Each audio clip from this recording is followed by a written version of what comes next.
All right, so now we have to define the mesh associated with this model. So we just switch on into the mesh module. And here, it's actually going to be really straightforward. I'm going to seed the part instance first. It's asking me, can I use an approximate global size of 18? And I'm just going to go ahead and click yes, because that seems like a reasonable size to me. I can control the size of the elements and so on. But I think that this, as I can see, the seed size looks like this. I can, of course, also seed it with a size of 12. And then I'll have elements on a 1-foot configuration, as you're seeing.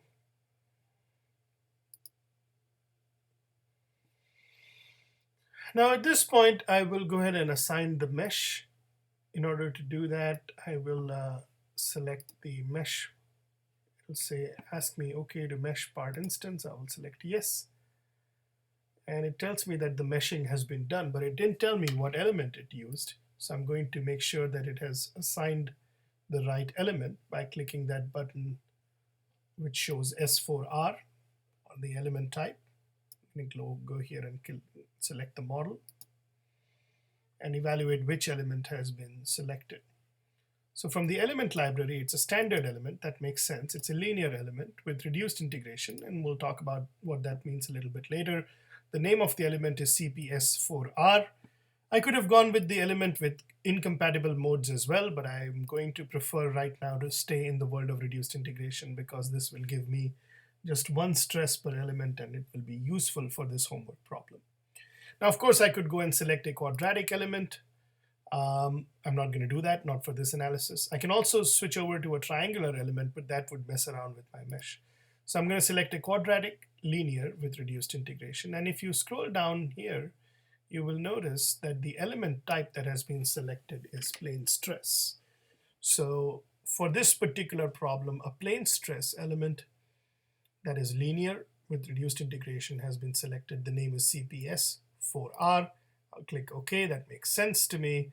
And so the mesh that has been generated is accurate. And I'll regenerate the mesh just to be on the safe side.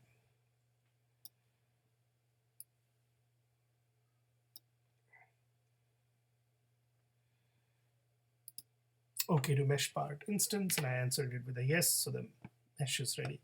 Now I'm still not confident that the right element has been defined. So what I'm going to use is I'm going to use this query tool, this I that says query for information. With this, I can query a lot of stuff. I can query the distance between things. I can query angles, points, nodes. It's a very useful tool if you are building a model and you're not sure what's happening, whether there are some mistakes or you're checking somebody else's model. In this case, I'll select the element. And it says select the element to be queried. I can select just any element for that matter. And I select that element over there. And it gives me the response down here. It tells me this is element 43. It's a linear quadrilateral type CPS4R, which makes sense. That's the element I selected. So now I'm a little more comfortable with the mesh type and element and so on. So I'm happy with this. I'm going to put away my query tool. And since the mesh has now been created, the load has been defined. Optimization is not a module that I'll be using because I'm not doing design. So I won't worry about it. Instead, I'll just go directly to job, which is where I will create the job.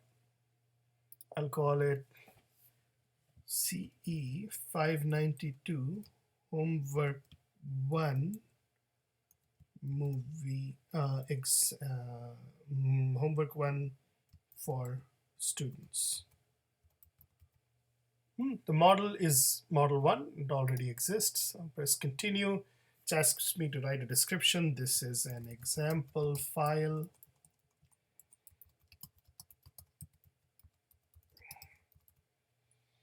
Analysis type is, of course, full analysis. There are some other options. None of these I need to worry about or look at, so to speak. It's all going to be done transparently, and I don't have to worry about. If I'm doing more sophisticated analysis, we can worry about it. Right now, for the simplest analysis, this is going to be quite okay. At which point, I will press the submit key, and that will submit the job for the analysis. And I can monitor the job here. And as soon as it completes, it tells me the analysis input file processor has started. I hope we haven't made any mistakes. And it tells me that it has completed the analysis. It was just one step. It was solved in one increment. And it was a very simple analysis. So the analysis is done, at which point I can click this button for results and it'll take me to the results associated with this finite element analysis. For example, if I click here, it shows me the finite element and it has brought me to the results tab. Now, the post-processing associated with this results tab, I'll talk about in a moment. So let me first go back to the job and save the file that I've just created. I'll dismiss this. I'll save the file. That's a good idea. And then we'll get to the post-processing. Okay.